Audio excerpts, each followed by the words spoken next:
नमस्कार, मी प्रणिता बोरसे. आपण पाहत आहात TV9 मराठी आणि आता बुलेटिन मध्ये पाहूयात सुपरफास्ट 50 बातम्या. देवेंद्र फडणवीस तिसऱ्यांदा राज्याच्या मुख्यमंत्रीपदी. फडणवीसांनी महाराष्ट्राचे 21वे मुख्यमंत्री म्हणून शपथ घेतली. आझाद मैदानावर पार पडला ग्रँड सोहळा. एकनाथ शिंदेंनी उपमुख्यमंत्री पदाची शपथ घेतली. शपथ घेण्याआधी एकनाथ शिंदे यांच्याकडून बाळासाहेब ठाकरे आणि आनंद दिघेंचं स्मरण. आमदारांच्या मनधरणीनंतर शिंदे मंत्रिमंडळात सहभागी. अजित पवार सहाव्यांदा महाराष्ट्राच्या उपमुख्यमंत्रीपदी. अजितदादांकडे अर्थ, जलसंपदा आणि ऊर्जा मंत्री म्हणून काम करण्याचा दांडगा अनुभव. उपमुख्यमंत्रीपदाची शपथ घेतल्यानंतर एकनाथ शिंदेंना पंतप्रधान मोदींनी शुभेच्छा दिल्या, तर अजितदादांच्या पाठीवरही मारली कौतुकाची थाप. महायुतीच्या शपथविधी सोहळ्यासाठी विविध राज्यातील सीएम आणि डीसीएम यांची उपस्थिती. भजनलाल शर्मा, योगी आदित्यनाथ, चंद्राबाबू नायडू, नितीश कुमार, हेमंत बिस्वा शर्मा, विजय कुमार सिन्हा, केशव प्रसाद मौर्य यांची उपस्थिती. महायुतीच्या ग्रँड शपथविधीला केंद्रीय मंत्री आणि राज्यमंत्र्यांचीही उपस्थिती. निर्मला सीतारामन, शिवराजसिंह चौहान, नितीन गडकरी, चिराग पासवानांसह इतर मान्यवरांची उपस्थिती. महायुतीच्या शपथविधीला देशभरातील दिग्गज नेत्यांची उपस्थिती. केंद्रीय गृहमंत्री अमित शहा, जेपी नड्डांसह इतर नेत्यांचीही शपथविधीला हजेरी. महायुतीच्या शपथविधीला सिने अभिनेत्यांसह सर्वच क्षेत्रातील दिग्गजांची उपस्थिती. शाहरुख खान, सलमान खान, संजय दत्त, रणबीर कपूर, रणवीर सिंग, विद्या बालन यांची उपस्थिती. भारतरत्न सचिन तेंडुलकरांचंही शपथविधीला हजेरी. शपथविधी सोहळ्यातील बैठक व्यवस्थेत निष्काळजीपणा. शिवसेनेच्या ज्येष्ठ नेत्यांना मागच्या रोमध्ये बसवलं, पावसकरांचा आरोप.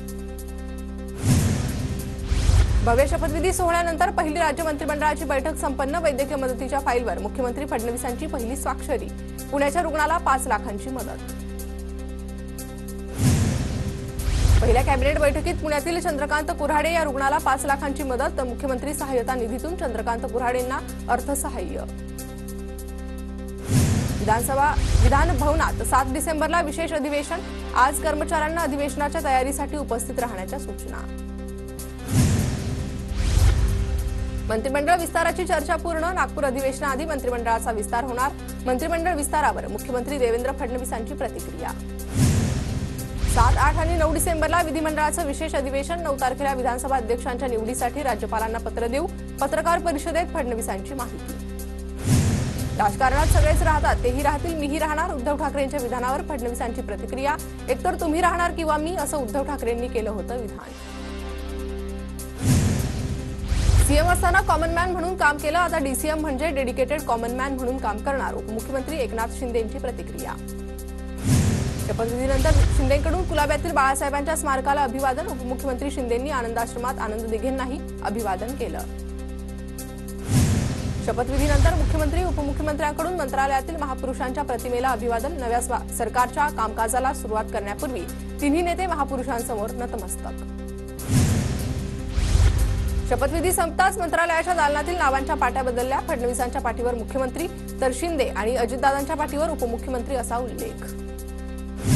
उपमुख्यमंत्रीपदाची शपथ घेताच शिंदेंकडून ट्विटरवर फाईलमध्ये बदल. शिंदेंच्या ट्विटर बायोमध्ये उपमुख्यमंत्री महाराष्ट्र राज्य असा आशय. फडणवीस पुन्हा येत आहेत याचा आनंद. देवेंद्रजी लोकहिताचे निर्णय घेतील. जिद्द आणि चिकाटीमुळे ते या पदावर. मिसेस मुख्यमंत्री अमृता फडणवीसांची प्रतिक्रिया. शपथविधीनंतर उपमुख्यामंत्री अजित पवारांचं आई आणि पत्नीकडून औक्षण. शपथ घेतल्यानंतर आई आणि पत्नी सुनेत्रा पवारांकडून पहिलं औक्षण. ठाकरे गटाचे आमदार मिलिंद नार्वेकरांकडून महायुती सरकारचं अभिनंदन. मिलिंद नार्वेकरांच्या ट्विट करत फडणवीस, शिंदे, अजितदादांना शुभेच्छा. बच्चू कडू यांच्याकडून मुख्यमंत्री फडणवीस आणि उपमुख्यमंत्री शिंदे, अजित पवारांचं अभिनंदन. सरकारकडून शेतकरी, दिव्यांग, वंचितांसाठी काम व्हावं. बच्चू कडूंचं ट्विट. शपथविधी सोहळ्याला उद्धव ठाकरे, शरद पवार अनुपस्थित. शरद पवारांसह राज ठाकरेंना फडणवीसांचा फोन. शपथविधीसाठी निमंत्रण, मात्र वैयक्तिक कारणास्तव उपस्थित नाही. राज ठाकरेंची माहिती.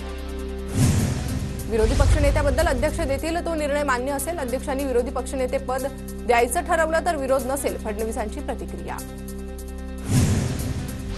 तिसऱ्यांदा मराठा आरक्षण कसं टिकेल, समाजाला सांगितलं पाहिजे. सरकारकडे 5 वर्ष ताकदीनं मुद्दा मांडायला हवा. संभाजीराजे छत्रपतींची प्रतिक्रिया. अजित पवारांनी 6व्यांदा उपमुख्यमंत्री पदाची शपथ घेतल्यानंतर जळगावात राष्ट्रवादीकडून जल्लोष. पक्ष कार्यालयासमोर फटाके फोडत एकमेकांना पेढे भरवत आनंदोत्सव साजरा. रत्नागिरी, नंदुरबार, नाशिक आणि कोल्हापूरमधील नागरिकांची शपथविधी सोहळा पाहण्यासाठी टीव्ही 9 ला पसंती. मोठ्या एलईडी स्क्रीन लावत दिमाखदार शपथविधी सोहळा अनुभवला.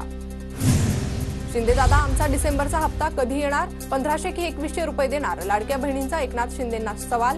लाडक्या बहिणींना बरोबर सगळं काही मिळणार, शिंदेंचं उत्तर. पुण्यातील विधानभवन प्रवेशद्वारावर ईव्हीएम विरोधात महाविकास आघाडीचं आंदोलन. ईव्हीएम मशीनच्या चोरीतून हे सरकार आलंय, ठाकरे गटाच्या सुषमा अंधारे यांची टीका. वर्डी ते वांद्रेला जोडणाऱ्या सागरी सेतूवर विद्युत रोषणाई. महापरिनिर्वाण दिनानिमित्त डॉक्टर बाबासाहेब आंबेडकरांना अभिवादन. ठाण्यात कोर्ट नाका इथं उपमुख्यमंत्री शिंदेंकडून बाबासाहेबांना अभिवादन. आमदार प्रताप सरनाईकांसह कार्यकर्त्यांची उपस्थिती. आज डॉक्टर बाबासाहेब आंबेडकरांचा 68वा महापरिनिर्वाण दिन. आंबेडकरांना अभिवादन करण्यासाठी देशभरातील लाखो भीम अनुयायी चैत्यभूमीवर दाखल. महापरिनिर्वाण दिनानिमित्त डॉक्टर बाबासाहेब आंबेडकरांना मानवंदना. महामानवाला अभिवादन करण्यासाठी चैत्यभूमीवर गर्दी. आज डॉक्टर बाबासाहेब आंबेडकरांचा 68वा महापरिनिर्वाण दिन. मुंबईत येणाऱ्या अनुयायांसाठी बीएमसी कडून नागरी सेवा सुविधा उपलब्ध. परिसरात स्वच्छता, आरोग्यासह सुरक्षेची विशेष खबरदारी. आदित्य ठाकरेंकडून महापरिनिर्वाण दिनानिमित्त वरळीतील आंबेडकर भवन येथे अभिवादन. डॉक्टर बाबासाहेब आंबेडकरांसह गौतम बुद्ध यांनाही अभिवादन.